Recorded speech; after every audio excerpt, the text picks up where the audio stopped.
If you are a marketer like me, stop scrolling this. Hey, this is Alan Mataring from the beautiful country, Philippines, the CEO of my own life. Alright, in this video, I just want to share you the thing that I do to make more sales in my business. Right? So,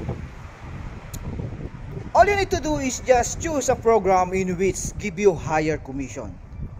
So, yeah, some people told that having a recurrent income is very good, yeah, but the problem is if you don't have more list, so most people is just join and after 1 month they cancel, right?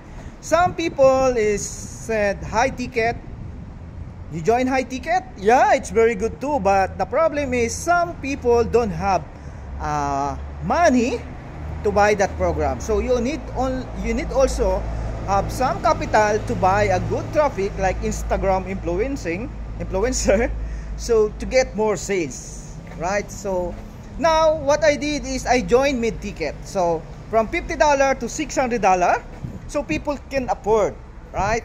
So yeah, and the same time it gives 100% commission. So if you want to know about this program, all you need to do is just comment blueprint and I will send you the blueprint.